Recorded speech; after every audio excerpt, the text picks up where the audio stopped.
అదేం లేదునా. బాగుండవునా? బాగున్నా. ఊరూరా తిరుగాడే ఆర్ఎంపీ ఉద్యోగమే, ఆడికాడికే సరిపోతాండది. ఈ పొద్దు కూడా మెడిసిన్స్ కోసమే టౌన్కి వచ్చిన. అయితే బాగా బిజీయే అన్నా. నాయన విషయం మొన్ననే తెలిసిండది, కానీ ఊళ్ళో లేకుండా ఉండి. మీరు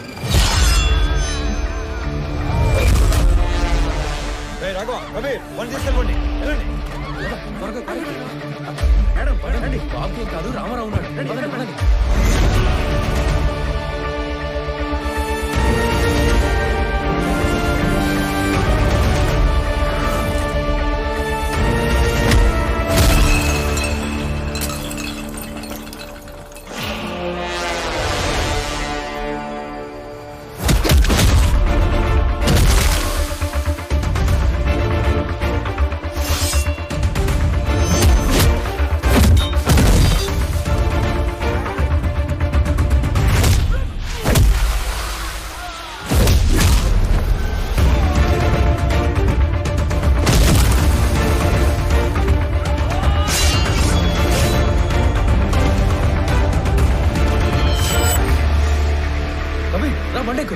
బాగున్నా.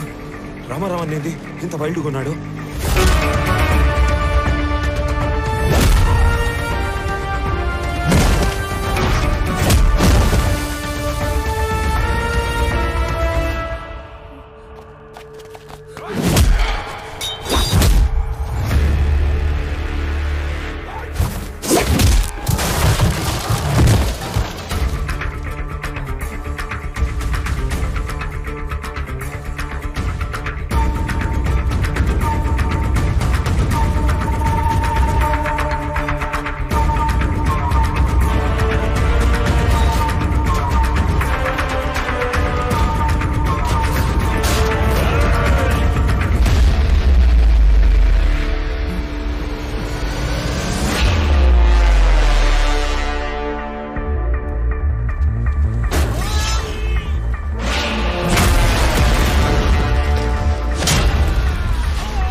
ఇదిగో అన్నా, ఎస్పీ ఈ ఫోటో ఇచ్చి పంపితే వచ్చావన్నా. అన్నా వదిలే అన్నా. అన్నా ఆగండి రా, వీడు ఎవడో సంబంధం లేనోడు తగిలాడు.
సార్, ఈ కాంప్లికేటెడ్ మిస్సింగ్ కేసుల ఆధారాలన్నీ నా దగ్గర ఉన్నా మార్కెట్ అటాక్ తర్వాత అన్నింటినీ అందరినీ లింక్ చేయగలిగాను.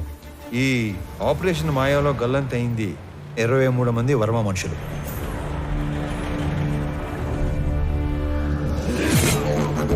గల్లంత చేసింది మా హార్స్లీ హిల్స్ ఏరియాలో మా కళ్ళ ముందే తిరుగుతున్న మేకవన్నె తోడేళ్లు, the most dangerous highway killers. ఆ గ్యాంగ్లో అతి ముఖ్యమైన వాడు నా తమ్ముడు అనంత్. ఆ గ్యాంగ్ కి లీడర్ మా స్కూల్ జూనియర్ కబీర్.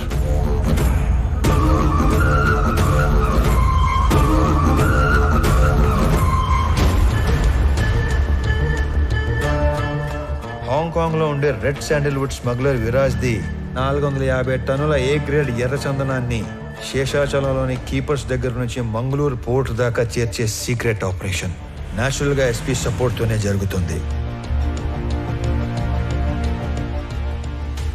కానీ ఎస్పీ దేవానంద్ కన్ను 100 కోట్లు విలువ చేసే విరాజ్ టోటల్ కన్సైన్మెంట్ మీద పడింది.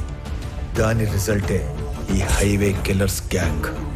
ఈ కిల్లర్స్ గ్యాంగ్ బ్రేక్ ఇన్స్పెక్టర్లా నటిస్తూ ప్రభుత్వ వాహనాల్లో సీక్రెట్ రూట్లో మాటు వేసేవాళ్ళు. ఎర్రచందనం వచ్చే కంటైనర్ లారీల డీటెయిల్స్ వర్మ ముందే ఇస్తాడు కాబట్టి స్పెసిఫిక్గా వాటిని మాత్రమే ఆపేవాళ్ళు. డ్రైవర్స్ని క్లీనర్స్ని అతి క్రూరంగా చంపేసేవాళ్ళు.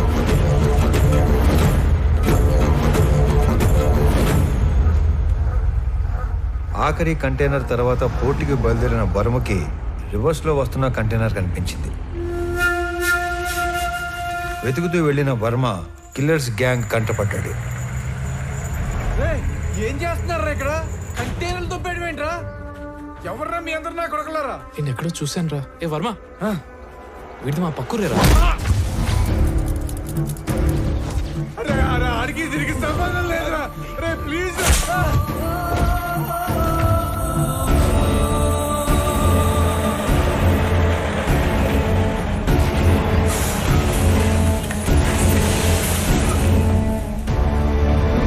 మారణ హోమంలో కర్ణాటకకు చెందిన ఒక వృద్ధ దంపతుల 2 కొడుకులు కూడా ఆహుతైపోయారు.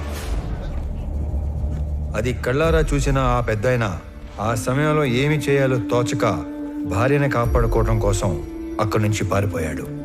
తన 2 పిల్లల్ని పొట్టన పెట్టుకున్న హంతకులను వెతుకుతున్న ఆ పెద్దాయన మొదట్లో కిరాతకులను చూసి భయపడిన పగ కోసం హార్స్లీ హిల్స్ వెనక పాగా వేశాడు.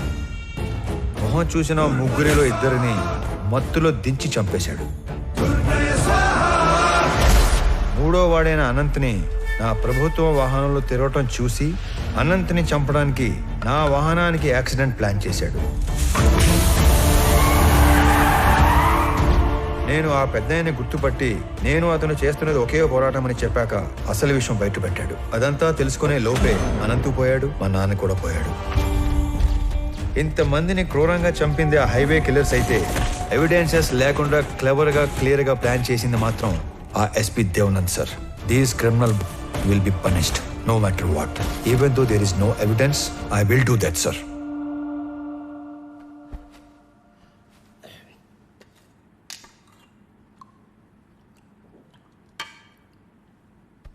నువ్వు చెప్పింది వింటే నాకే భయం వేస్తుంది. ఎక్కడా సాక్ష్యాలు లేవు. ఎస్పీ దేవానంద్ దేశం వదిలి పారిపోయి ఉంటాడని మీ జిల్లా కలెక్టర్ కిషోర్ చెప్పాడు.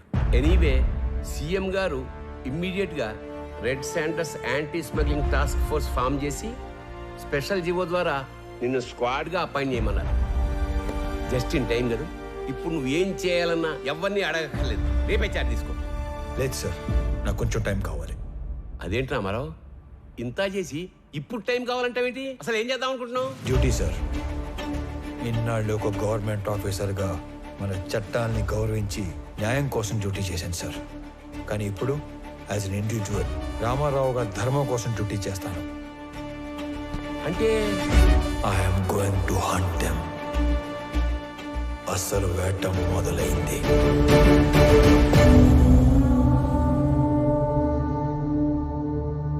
మీ రామారావు నాకు ఫోన్ చేసి చెప్పేంత వరకు ఈ కొండల వెనకాల ఇంత జరిగిందని, ఇంత మరుగుందని ఎవ్వడికి తెలియదు.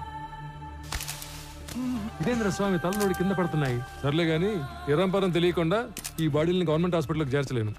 ఈ ఒక్క ముసలాడి 2 పిల్లల బాడీలు కాకుండా మిగతా శవాల వివరాలు ఒక్క రామారావు తప్ప చంపినాడు కూడా తెలిసి ఉండదు అనుకుంటా. ఏమైనా ఎప్పుడో సంవత్సరం క్రితం జరిగిన దాన్ని వెంటాడి మరీ సాధించాడుగా మొత్తానికి. ఇంతకి ఏడా మనిషి వచ్చేస్తాడు సార్, ఎవరినో చూసి వస్తానని వెళ్ళాడు. అయ్యో స్వామి, ఆ రకం చూసొచ్చే రకం కాదు బా, కాల్చొచ్చే రకం.